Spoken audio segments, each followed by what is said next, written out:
ushered through his so-called big beautiful bill.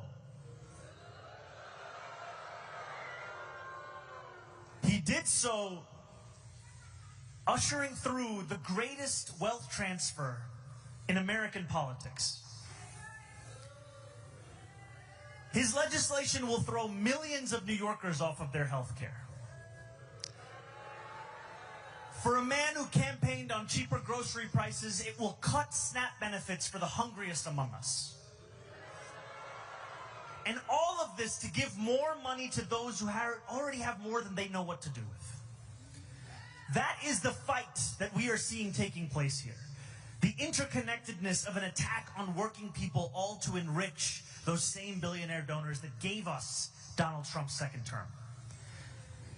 That is the fight that unites us across this country in this moment. A fight where we make clear that this is a city where we will choose our own mayor.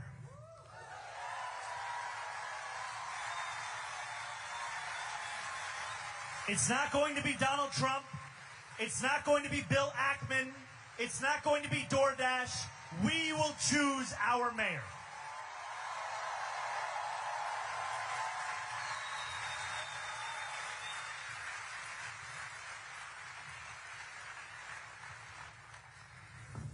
And we know that this fight is not an easy one. It was not an easy fight for Bernie when he led Burlington. It was a fight that took every single thing, every single day. But are you committed to continue this fight? I need to know, are you committed to continue this fight? Because I want to be clear, we are not just here together with the message to come out and vote in November, though that is critically important. We will continue to organize beyond the election. We will continue to organize because we have an agenda to win. The promises we have made are promises we must keep. And so together we will freeze the, make buses fast and deliver universal. We will freeze the, make buses fast and deliver universal. We will do these things and we will do them together.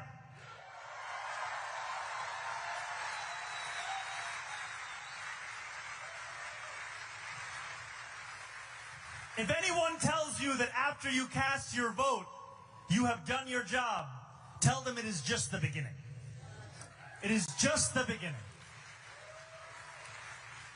Because in a city where 1 in 4 are living in poverty, in a city where for the 9th consecutive year 100,000 children in our school system are homeless, in a city where 500,000 of those children go to sleep hungry every single night, it will take all of us to ensure that dignity is not only possible, but it is a reality for each and every New Yorker.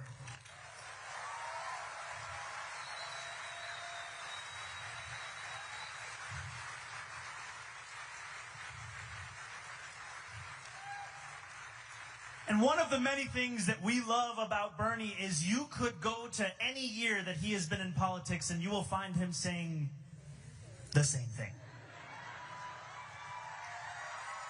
The same thing. No matter if the photo is in black and white or it's in color, you know it's about income inequality, it's about justice, it's about dignity.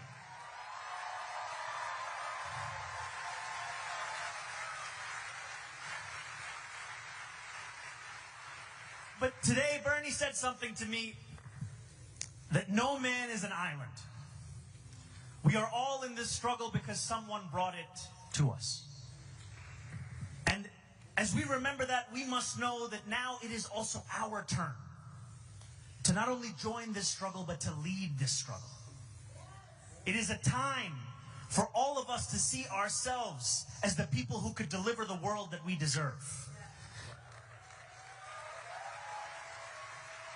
And in this moment, we must make clear This is an intergenerational struggle. This is a struggle, not just for some, not just for the young, not just for the few, not just for those in the beginning of their lives and their careers. This is a struggle for everyone.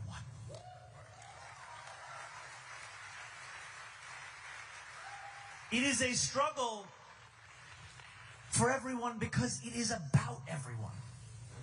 We talk about our vision. It is a vision of universality. It is not one where we ask you your name, where we ask you where you were born, where we ask you your religion, where we ask you your status. We simply ask you to join us. That is our question.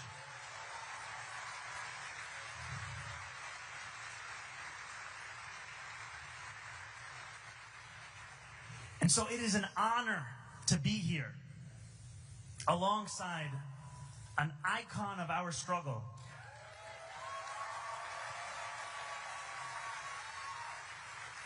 And also,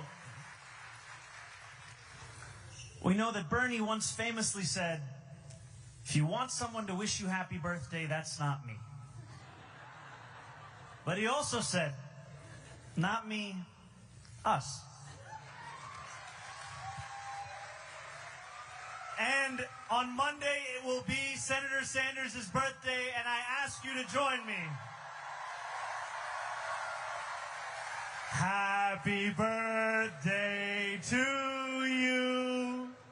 Happy birthday to you. I need your help with my voice. Happy birthday, Bernie Sanders. Happy birthday.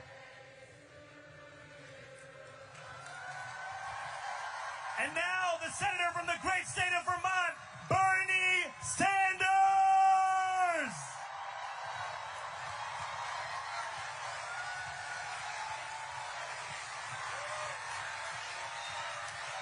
Thank you.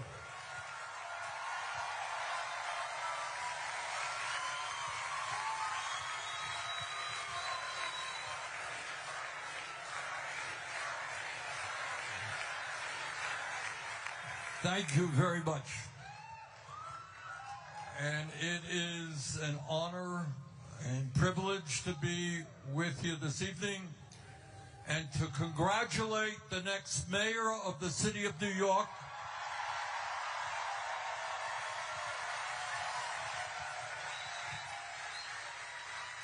on an extraordinary campaign. This guy started at 2% in the polls, and he blew away the opposition. And what was most extraordinary about his primary campaign and the campaign he is running right now is his campaign is not ugly 30-second TV ads. It is a grassroots movement, which you have been part of. I don't know, Zohran, if it's a world record or not, but having 50,000 volunteers in a mayor's election, pretty good to me.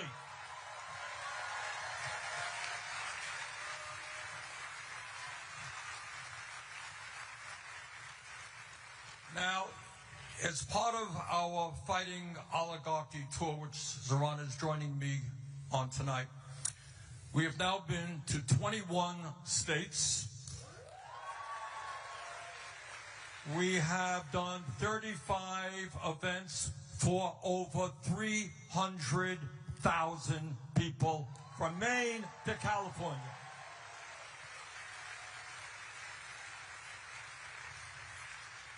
And what I can tell you without any fear of hesitation is the American people in red states and in blue states do not want to live in an oligarchic society. They do not want to live in an authoritarian society. They do not want the White House to be practicing unprecedented kleptocracy. And they sure as hell do not want to see a continuation of the oligarchs' war against the working class of this country.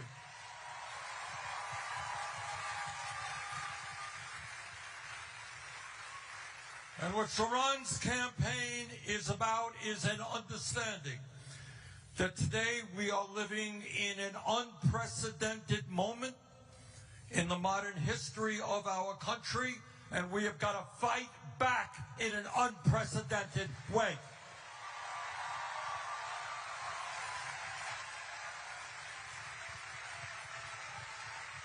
So let me say a few words. Let me just say a few words about what's going on in this country. Thoughts I think you're not going to see in corporate media, you're not going to hear in the halls of Congress. Today in America, we have more income and wealth inequality than we have ever had in the history of America. Zohran just talked about children in New York City and in Vermont who are hungry, people who are homeless, and yet the wealthiest 1% have never had it so good. If you can believe it, today you have, and it's important that we feel the outrage of children going hungry, people being homeless, 85 million without health care, and you got one guy, Mr. Musk, whose own wealth is more than the bottom 52% of American households. And you may have seen in the papers, they want to give him a little bonus. Another $800–900 billion. We are living in crazy world. Millions of people struggling to put food on the table, and making one guy a trillionaire is insane. Not what this country is supposed to be about, and we are not going to allow that to happen.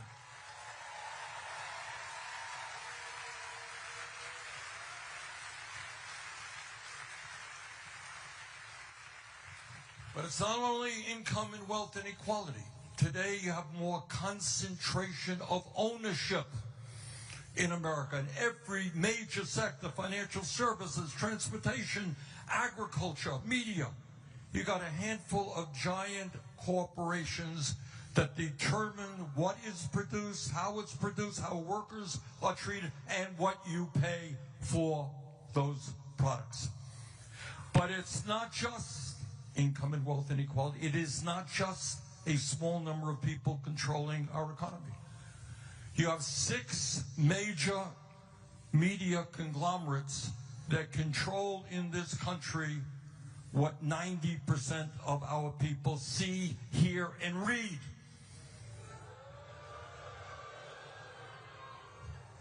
It is not an accident, brothers and sisters, that Mr. Musk owns Twitter. Not an accident that Mr. Zuckerberg owns Meta, which is Instagram and Facebook. Not an accident that Mr. Ellison recently bought Paramount, which owns CBS. Not an accident that Jeff Bezos owns the Washington Post and Twitch. Not an accident that our good friend Rupert Murdoch owns the New York Post, Wall Street Journal, and right-wing publications all over the world. Bottom line, never before in American and, in fact, world history have so few people had so much wealth and economic power. And with this development of AI, which is a whole world unto itself, they're going to have, unless we stop them, more concentration of ownership and more power. But it's not just the economy that these guys control. And that is what we're seeing and what makes this particular campaign of interest worldwide. These guys control, especially since the disastrous Citizens United Supreme Court decision, we have a situation where it is perfectly legal for billionaires to set up super PACs and spend hundreds and hundreds of millions of dollars supporting candidates who will protect the interests of the rich and defeating candidates who are trying to represent working families. So in other words, what you are seeing now is an oligarchy with enormous economic power and enormous political power in both political parties.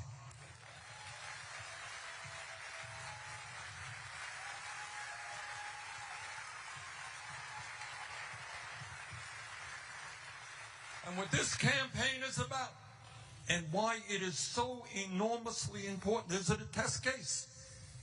It is a test case of whether or not democracy is still able to prevail. You know, in the old days, I mean, money has always played an enormous role in politics. Nothing new about that. But in the old days, they kind of kept it secret. Right now, you got people like Bill Ackman and others saying openly, front pages of the newspapers, we will spend as much as it takes to defeat this guy.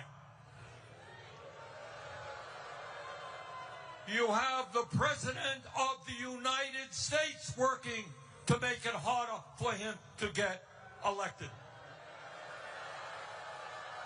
So what are these people, these oligarchs, afraid of? Seems to be a nice guy, dresses very nice, beautiful smile.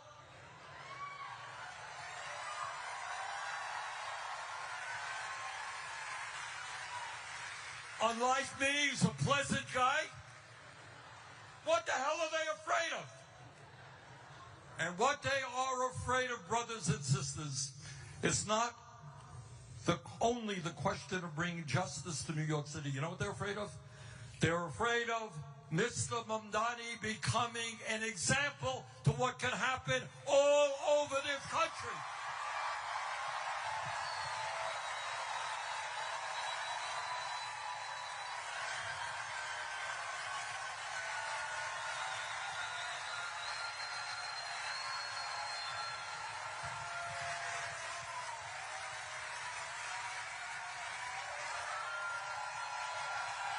That's what this campaign is about. They are scared to death. If 50 or 70,000 people in New York City can get involved in the political process, that means that millions of people coast to coast can get involved and elect progressive leaders. That's what this campaign is about.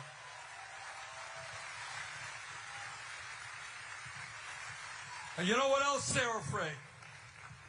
They have, because they control media, and political life, and economic life, they control in many ways the culture of America. And this is what the culture today is about. It's about walking the streets of America and finding people sleeping out on the street. It's about seeing 60% of our people living paycheck to paycheck, while the people on top are becoming phenomenally rich. And what the culture says basically is, you are powerless. There is nothing you can do about it, because the oligarchs own it all. They have unbelievable wealth. They have power. They own the media. They own the political system. You are powerless. And what we are here tonight to say is, to hell with you. We're going to take you on. We're going to defeat you.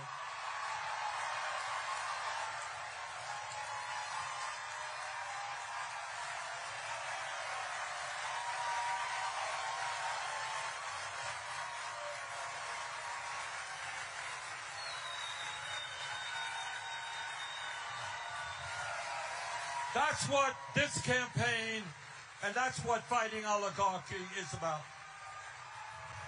They want to tell you that we cannot change this incredibly unfair and unjust status quo. Think about what Zohran is campaigning on. Every psychologist in the world tells us that 0 through 4 are the most important years of human development, right? And in Washington, I hear all of my colleagues, they love America. Oh my God, got big flags all over the place. Well, if you love America, you love the children of America. If you love the children of America, you don't have hungry kids in Vermont or New York City. And you don't have a broken and dysfunctional and unaffordable child care system. Oh my God, what a radical idea to say that parents and kids should have good quality child care. Oh, how radical you are. Oh my God.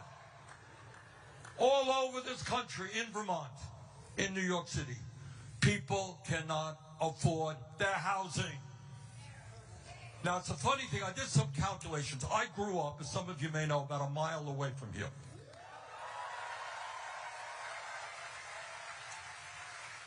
And I grew up in a family that did not have a lot of money, and we lived in a rent-controlled apartment.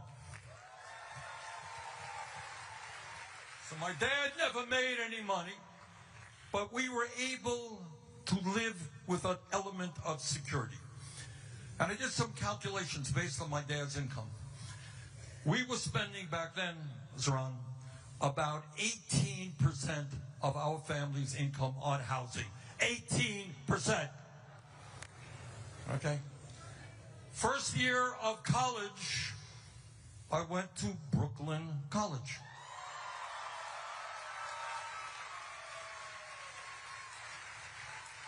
If my memory is correct, and my brother graduated from Brooklyn College before me. And when he graduated, do you know what tuition was in Brooklyn College? It was 0. It was 0 in state colleges in Vermont. It was 0 at the University of California. It was 0 in many great public colleges and universities. What a radical idea. You want to make college affordable. Unheard of. We only had it 70 years ago.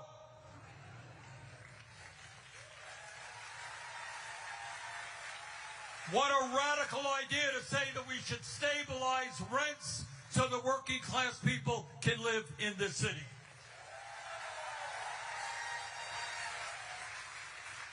What a radical idea to say that working class families should be able to go into a grocery store in an area where there are food deserts and be able to afford decent quality food for their children.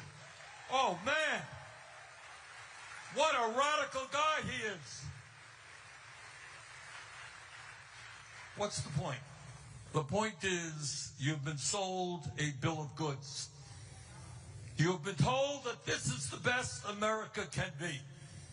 You've been told that it's okay for a few to have unbelievable wealth while 60% struggle to put food on the table and pay their rent. You've been told that it's okay that we got kids all over this country who give up the dream of a higher education because they can't afford it and don't want to go deeply into debt. You've been told that it is okay for working class parents to have to spend 30–40% of their limited incomes on child care. That's what you've been told. Well, what Zohran is telling you and what I am telling you tonight, that is a crock of dash.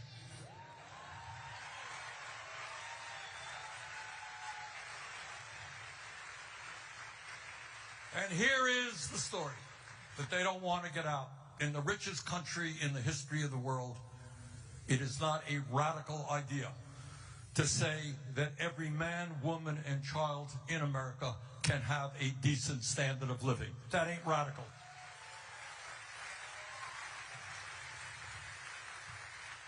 It's not radical to say that we can have a vibrant democracy by getting rid of Citizens United and moving to public funding of elections.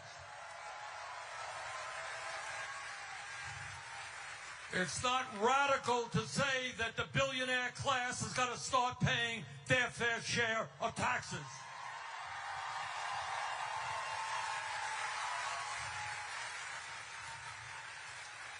It is not radical to say that health care is a human right, not a privilege. And that we should not be the only major country on earth not to guarantee health care to every man, woman, and child. It is not radical to say that we should have the best educational system from child care to graduate school in the world. It is not radical to say that we should not have the highest rate of childhood poverty, the highest rate of senior poverty of almost any major country on earth.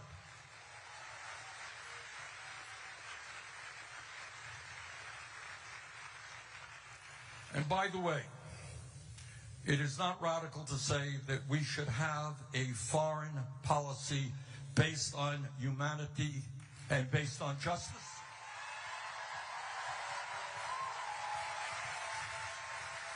That we should not be spending tens of billions of dollars on the government of Israel that is currently starving children to death.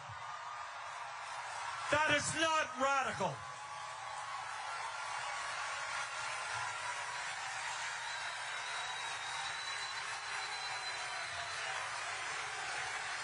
That is what the American people want. So, brothers and sisters, what this struggle is about, and let me not kid you, it's going to be tough. It is going to be tough because these guys, these oligarchs, they are very religious people. Their religion is greed.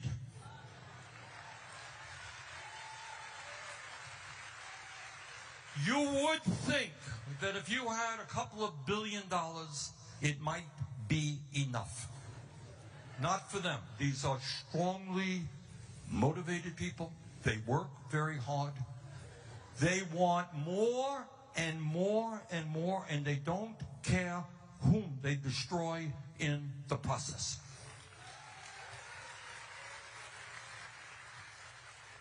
So they have the wealth, they have the power.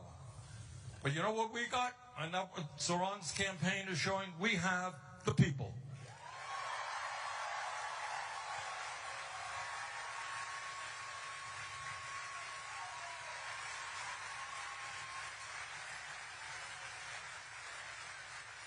And the whole world, after Zohran is elected, the whole world, all the oligarchs are going to come down hard on him. Believe me, they will. Media will come down hard on him. So he's going to have to figure out a new way to govern. And you are going to be an integral part of that governing.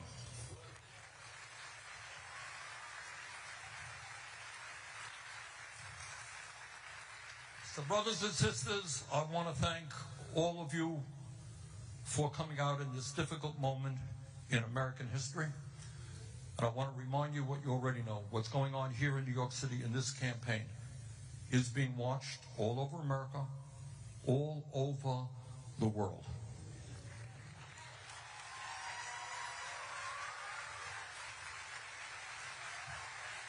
So the struggle we are engaged in is not just for us. It's not just for our kids. It is for the future of this planet. It's for the future of democracy. This is a fight we cannot and will not lose. Thank you very much.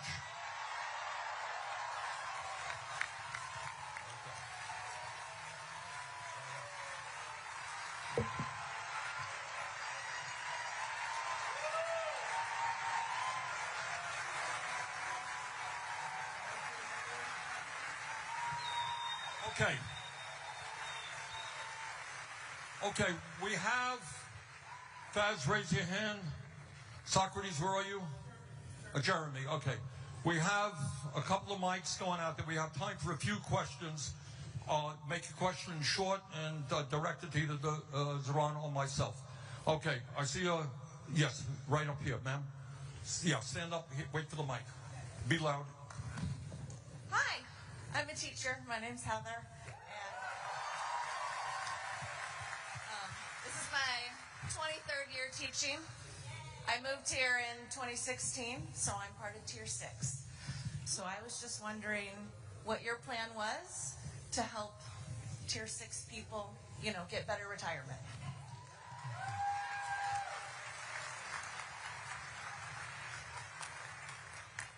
Can you put your hand up if you do not know what Tier 6 is? So I'm gonna do a little bit of an explainer. There has long been an understanding that if you... Oh, Andrew Cuomo cut the mics. And you'll understand why he cut the mic. There's long been an understanding that if you go into public service, you might not make what you would make in the private sector, but you would at least have a pension that you could count on. Now, Andrew Cuomo, when he was governor of this state, he was the architect of one of the most significant attacks on the public pension system of New York. Created a new tier, Tier 6, that would steal years and hard-earned money out of the pockets and the lives of public sector workers across this state. And he did that because he did not want to tax his own donors. And I'm not just saying this because I'm also a Tier 6 employee. Now, I speak to you as a state assembly member. We have some incredible state assembly members here in the house.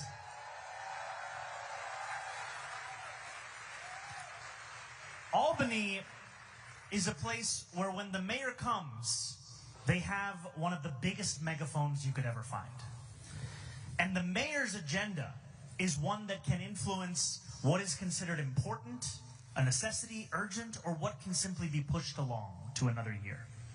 And one critical part of my Albany agenda, it's not just going to be winning the revenue to make buses fast and free, to deliver universal childcare. It's not just going to be tackling a broken and inequitable property tax system. It is also going to be finally undoing the crisis of Andrew Cuomo's making and fixing Tier 6.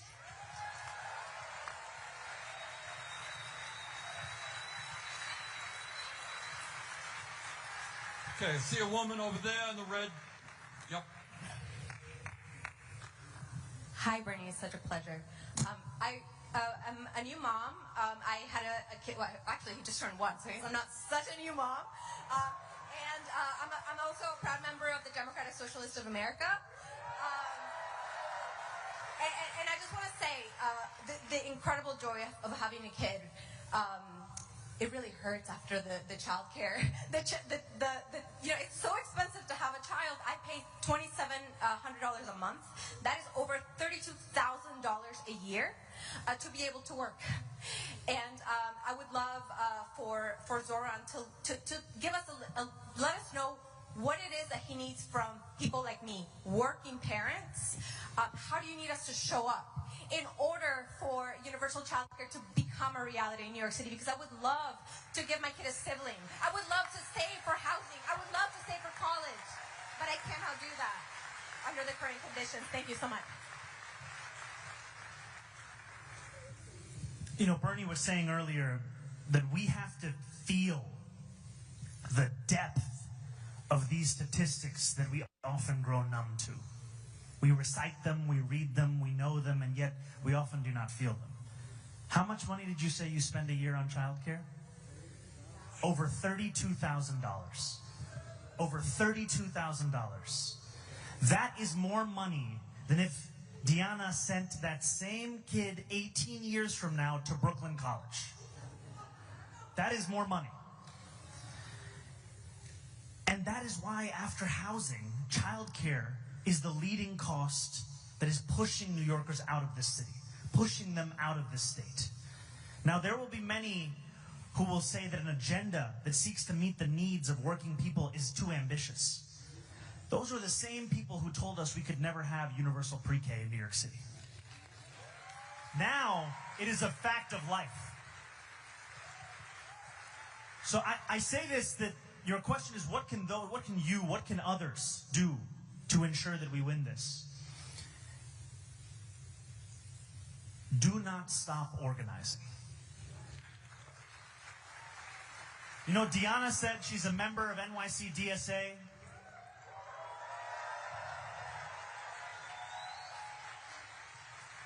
It's an organization that has a few members that are here. It's an organization that I've been a member of. And it's an organization that's also tabling right here at this event. And if you don't know more about it, you should go and talk to them. And I would tell you to join an organization, join DSA, join any organization that continues to remind you that you will be the ones to deliver this change. Because there's, as Bernie has said, there are myths we have been told about our politics. Myths about waiting and trusting the experts. But when you ask the experts to show their work, it is the life that we live today. It is time for people to understand that politics is not something that we have, it's something that we do. And for people to understand that all of you in this room, we are all leaders together.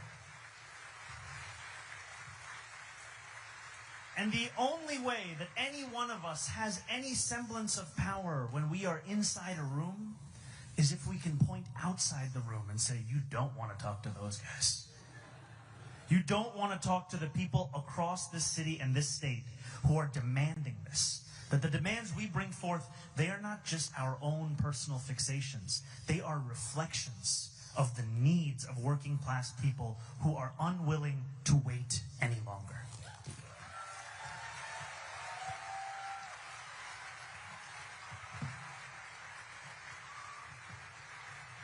If I could just very briefly put an apostrophe on what Zohran said. Well,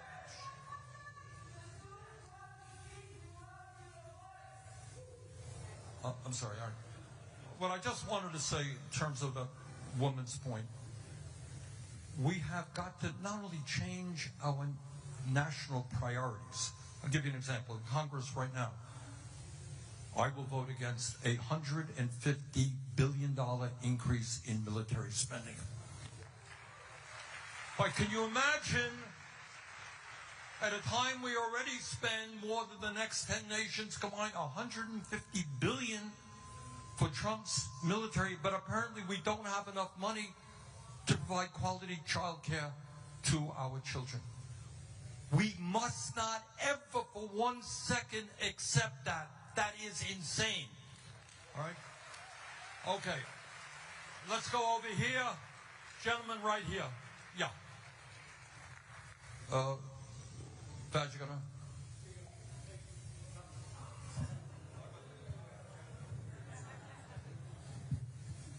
Hello, Senator Sanders. Hello, Mr. Mamdani. I'm Abdul Innes from Canarsie, Brooklyn.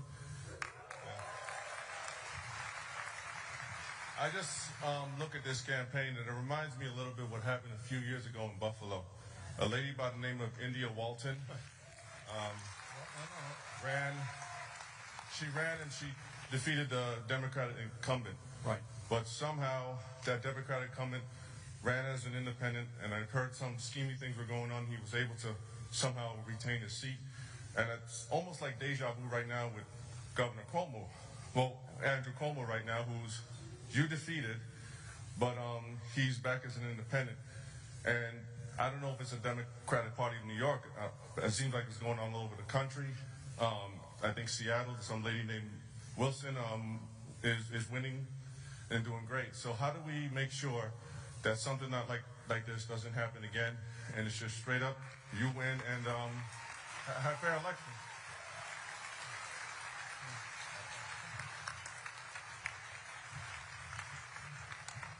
We have to beat Andrew Cuomo one more time.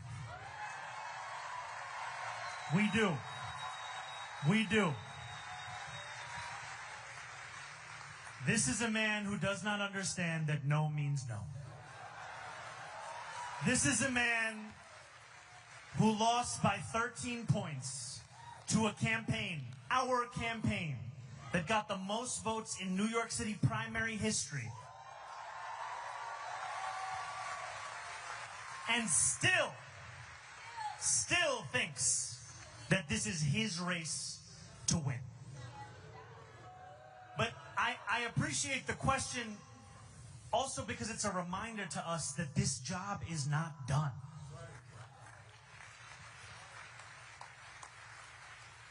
The best way to prepare for January is by winning a mandate in November.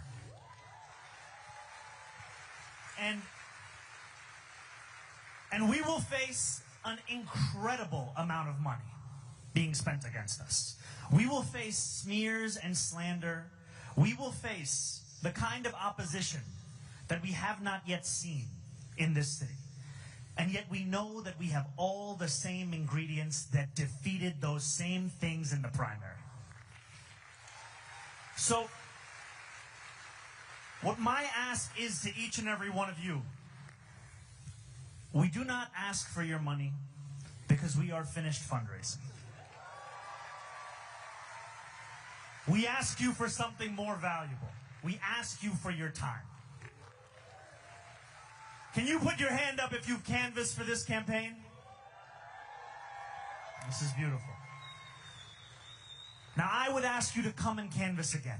I would ask those of you that didn't raise your hand to do so, to join us, because it will be people, the likes of which we have not seen. 52,000 volunteers in the primary. We are going to get to 90,000 volunteers in the general.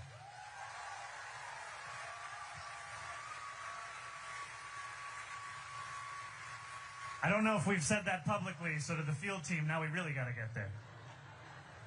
We're good? 90,000. We knocked on 1.6 million doors and made 2.1 million phone calls. And now we have to do it again. And I want to just say one last thing on this, which is that we know that Senator Sanders' politics, the vision, the ethos of this campaign, it's not just specific to Democrats. It speaks to people across party lines. On Election Day, I was outside Maria Hernandez Park in Bushwick. And I was walking, it was about 6 or 7 p.m., and I had, like many candidates, convinced myself this was the end. We were going to lose. And in that spiral of anxiety, a man came on his motorbike. He took off his helmet. I had no idea what he was going to say. He said, "Can I get a selfie?" I said, "Brother, have you voted?" He said, "I was told I can't vote in a primary." I said, "Who told you that?" I said, "Give me your driver's license. Let's look up your voter registration." He was a registered Republican. He's 18 years old, registered Republican. And I said, "You can't vote today, but if we win, you can vote in November." I tell you that story because there are so many other New Yorkers just like him who see themselves in this campaign, see themselves in this struggle, and they need someone to knock on their door, to call their phone, to let them know that they have a place in this movement because they have a place in this city. That's what we need to do. I want to, if I might, I want to add a point to that very good question. Maybe a little bit out of place here, but I want to do it. I find it a little bit strange that when we have a candidate who competed very hard against a number of other people in the Democratic primary, my understanding is you won that primary. Is that correct? My understanding is you are the Democratic Party candidate for mayor of the city of New York, correct? Now, apropos of that question, I find it hard to understand how the major Democratic leaders in New York State are not supporting the Democratic candidate.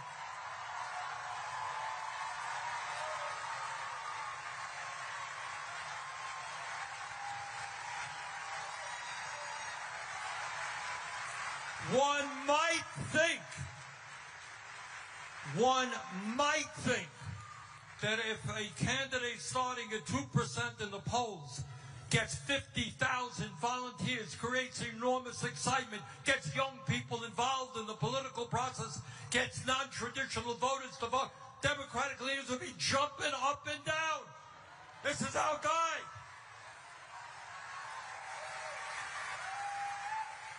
So we got another fight on our hands, and that is the future of the Democratic Party.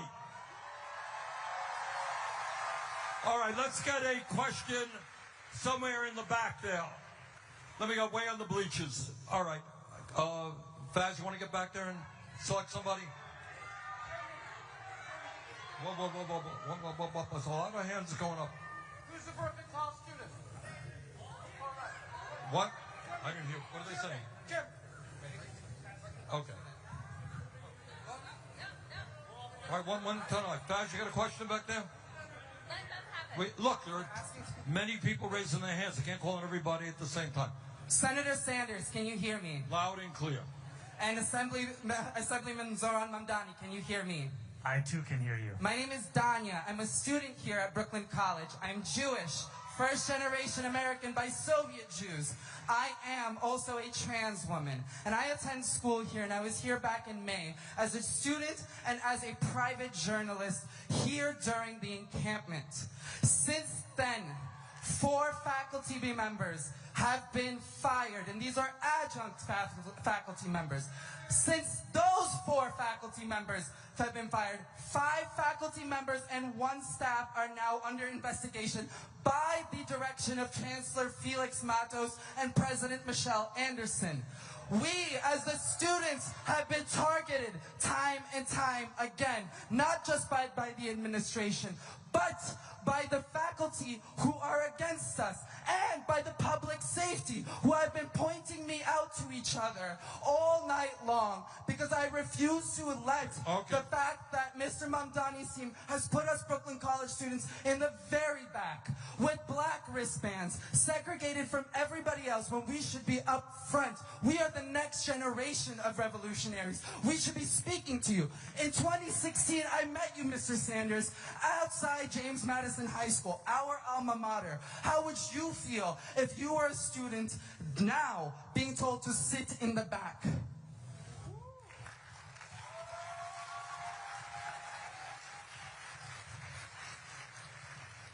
Thank you. Thank you for bringing this up. And I want to first address the points that you raised about the faculty members, about the repression. And the reason that I began my speech in solidarity with PSC. Can you all stand up if you're a PSC member? Can you stand up if you're a student of Brooklyn College?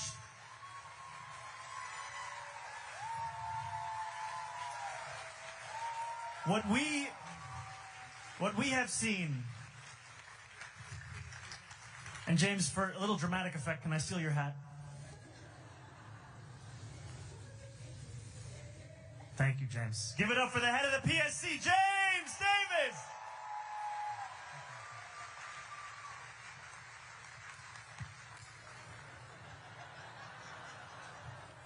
I have a very large hat.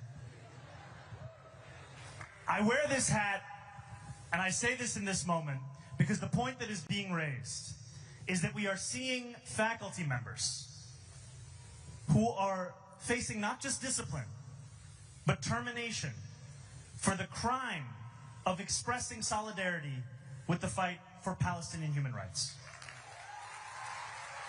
And I know that this is a repression that is not unique to Brooklyn College.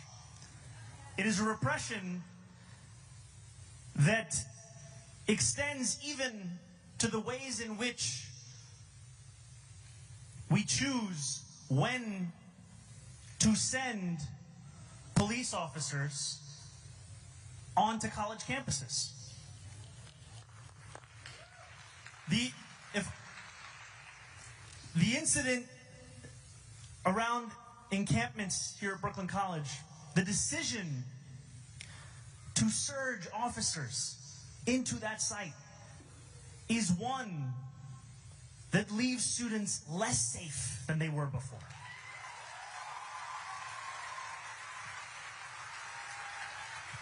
And that is why I have said, as a mayor who will live up to Eric Adams, of all people's statement in 2021, that New Yorkers need not choose between safety and justice, that I will be committed to delivering actual safety, not to the use of the term as a means of repression.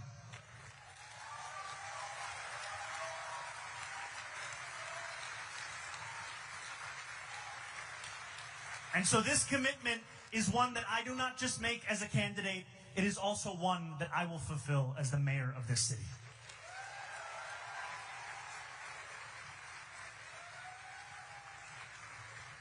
Okay, let's try this section over here. No, woman, way in the back. Excuse me. Well, no, you cannot. Over there, please. Go. Hi, good afternoon, everyone. Thank you so much. Thank you so much for taking my question. And I'm really worried about everything. My name is Nirvana Garcia, actually, and I'm a psychology student at La Guardia Community College. Woo! So something is really thinking it in my brain since I saw this new administration attacking us,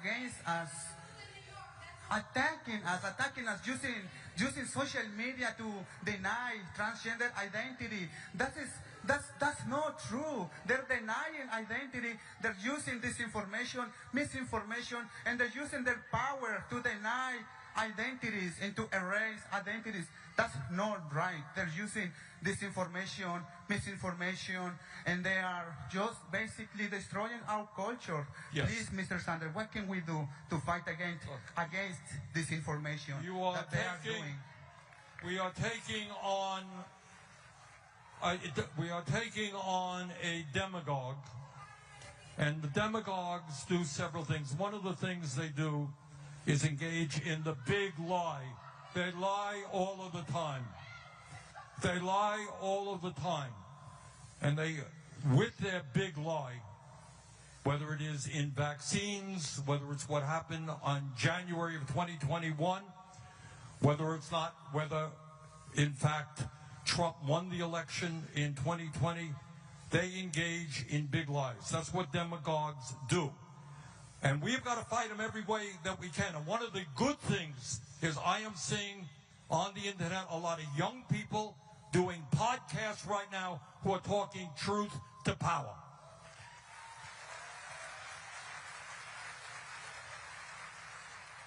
But you got to fight back, because the cornerstone of what Trumpism is about is a big lie, and you're right. All right, other questions? Okay, young lady right here. All right, yeah. Hi, Mr. Sanders and Mr. Mamdani. I'm so excited to talk to you guys. Here's my question. So basically, I'm going to sit down because I have a lot of spine issues. So here's my question. So 2 years ago, I was diagnosed with 5 conditions in my spine that result in sometimes debilitating chronic pain. And I had to quit my full-time job at the time because it was not like, it was a very physical job. It was an education-related job. I signed a contract in March to be a first-grade teacher this school year, and 3 days before I was supposed to start, I learned that the school would not accommodate my physical disability. And so now I'm out of work, and I'm also an artist. I'm also a 4th-generation New Yorker. My mom's family has been New Yorkers as long as we've been Americans. Okay, so here's my question. I joined your campaign, Mr. Mamdani, because I love everything you stand for. And so my question is twofold. One, how are you going to fix Accessoride? And what do you say, and what do you, Mr. Mamdani, say, given Cardi B on the stand, what do you say to men who try to make beautiful women from the Bronx be quiet? Don't.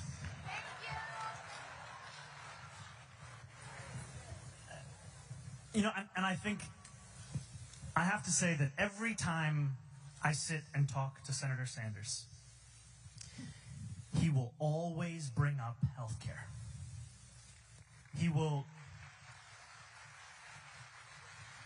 bring up the importance of it, the necessity of it, and the fact that we need not wait for a federal government to understand our own role in reckoning with this broken system. And I think of Accessoride as one of many examples of city government's own failures. I have been guilty in the beginnings of my politics of thinking that if I were to admit the incompetence, the inefficiencies, the failures of the public sector, I would be inviting critique of the existence of that sector.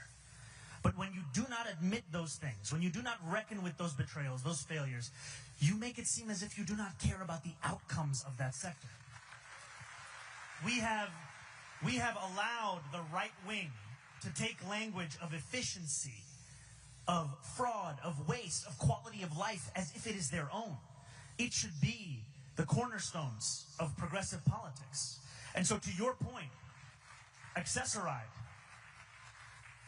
we can even go further with how so many New Yorkers get around New York City. More than 1 million ride the bus.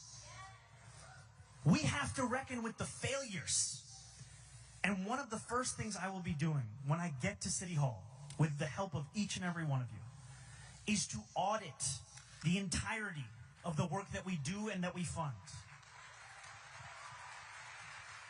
Because we need to deliver excellence. We need to ensure that public transit, that Accessoride, these are not the things that only those who cannot afford something else turn to. We need to make them so good, so reliable, so dependable, that no matter how much money is in your pocket, you say, I'm going to use this. That's what we have to do.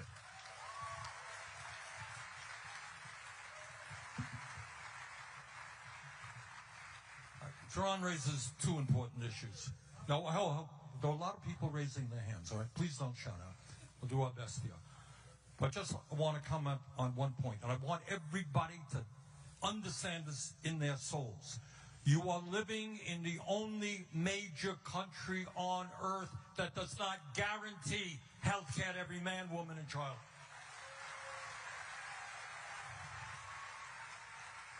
Over 40% of Americans who are struggling with cancer go bankrupt or deplete their life savings.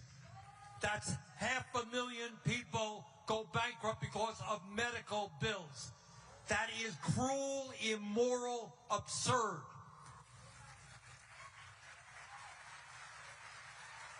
And despite all of that, we're spending, talk about efficiency, we're spending twice as much per capita on health care as the people in any other country.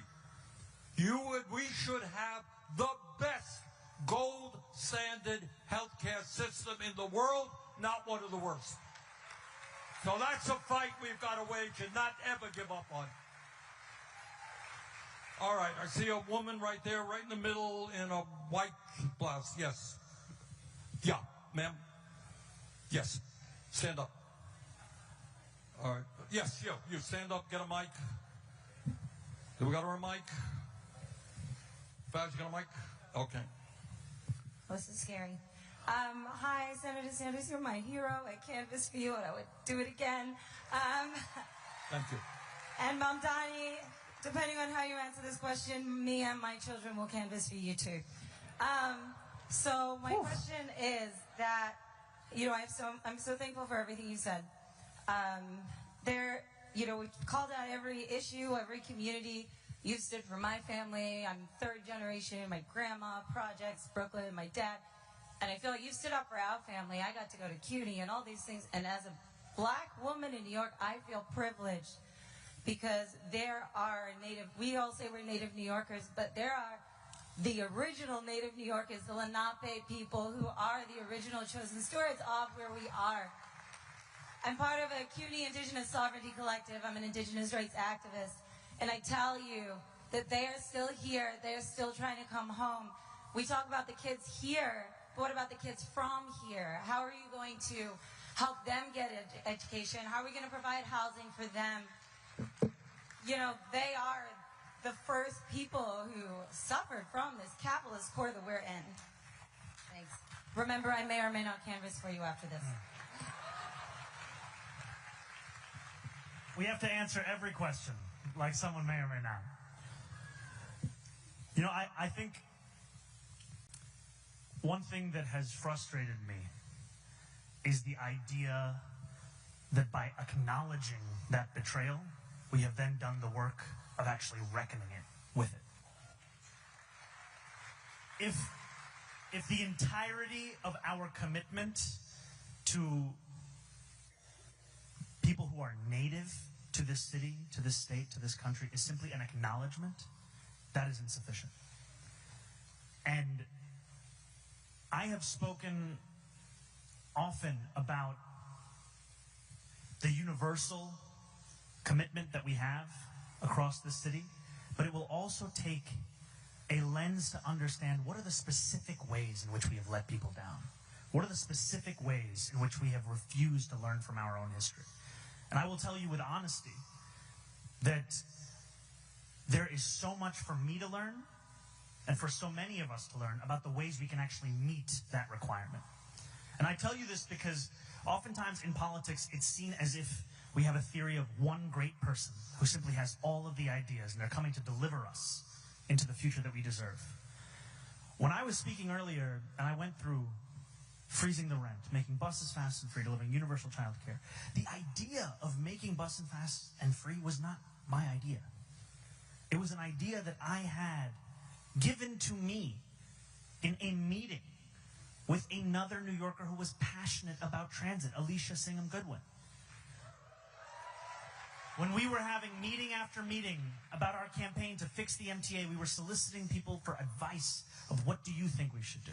And I share this with you to say that I look at you and to everyone in this crowd as the potential source of the answer to how we actually reckon with it. Because I have an interest in actually answering that question. Thank you.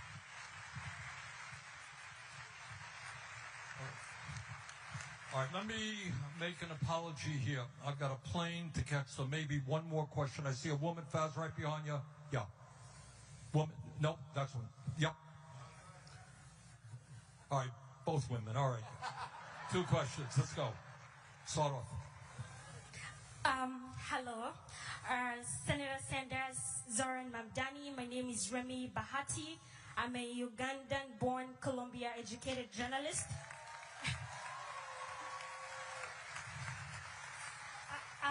I have a question, probably you can both answer it.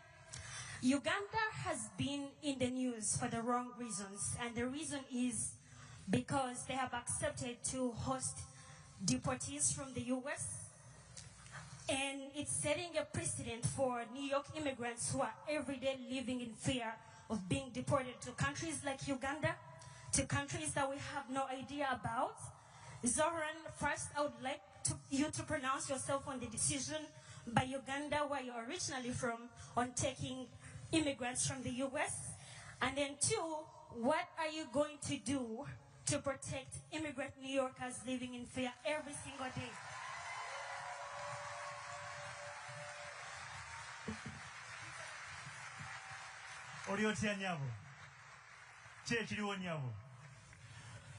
So I have to say a few words in Luganda to begin, because I'm a New Yorker, I'm an American, and also Ndimuna Uganda.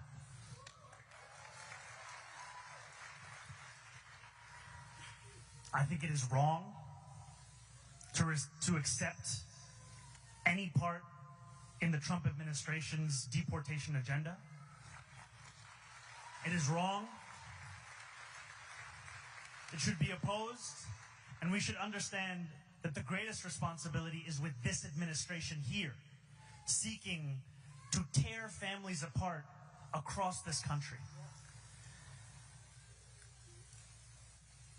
We are in a city where 40% of New Yorkers were born outside of this country. I am one of those New Yorkers. And we know that while I am proud to be one of the first immigrant mayors of this city in generations, that representation in and of itself is insufficient. We must be prouder still of the work that we will do. And so one of the key things that we can do here in New York City is to actually start to provide legal representation to New Yorkers in detention proceedings.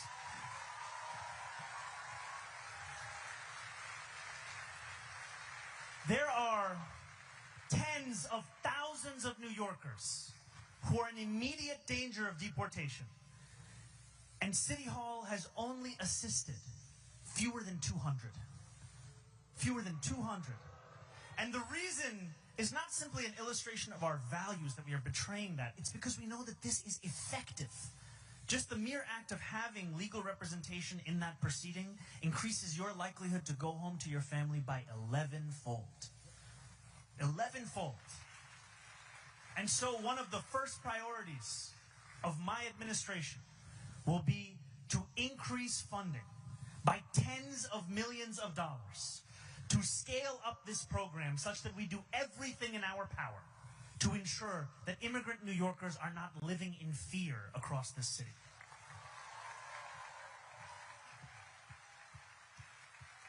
I could keep going, but I know the senator's got to go. I just wanted to add to that. This idea of picking people up off the street with men who have masks around their faces, throwing them into vans, taking them to God knows where, and then deporting them to countries where they know nobody is beyond unspeakable. It is disgusting. It is what takes place in two-bit dictatorships. That's what happens in dictatorships, not in the United States of America. So in Washington, we have our responsibility to stop that ugly behavior. All right, last question, woman in the back there. Yeah, ma'am. Hi, thank you so much for the time. My name is Samantha. I'm a labor rights activist. My question was going to be, thank you. My question was going to be about protecting immigrant populations because so frequently they are the ones who are being exploited in the workplace. But since you have already answered that beautiful question, thank you so much, from this wonderful woman in front of me. Could I ask how you're going to protect this city from the National Guard coming in?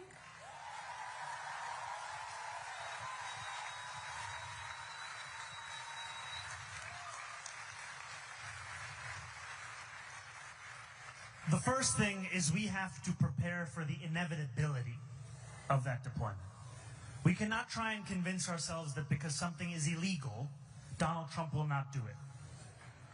We have to be prepared, and we have to be clear-eyed. And we have to understand that it will take every single tool at our disposal. We saw in California the mayor of LA, the attorney general of the state, and the governor work together to fight back against the White House's deployment of the National Guard. They filed a lawsuit. A federal judge just recently found in their favor that the deployment of the National Guard was illegal. I give you this example because partnership is critically important in fighting back against Donald Trump. Can you imagine Andrew Cuomo working together with Tish James and Kathy Hochul to fight back against the deployment? Why would he fight back when it's Donald Trump that's trying to get him elected right now? But it's not enough to just file that lawsuit. We also have to ensure that we make clear that if Donald Trump is interested in helping New York, which is the premise of all of these deployments, of cleaning up our cities, he should undo the legislation that he has passed that is attacking this same city. Because when I meet New Yorkers, I hear from them how they already can't afford this place. I hear from them how it is further and further out of reach. And this legislation, this is going to tear the fabric of our city apart. That is where his focus should be, and that is what all of us will be fighting for.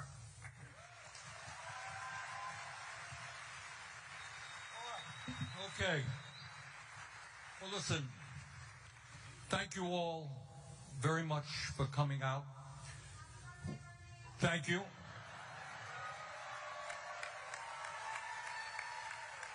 You know, getting to be 50 years of age, Zohran, it's not that easy. Pretty hard. All right. There you go. All right. Brothers and sisters, I think what we have heard tonight from the questions, from Zohran, from me, these are unprecedented and difficult moments in our history. But you know what? This country has gone through difficult moments in the past. The essence of Trumpism is dividing us up. What we believe is bringing our people together. They are the 1%. We are the 99%. Let us stand together. Let us defeat oligarchy and make New York and America the places we know they can become. Thank you all very much.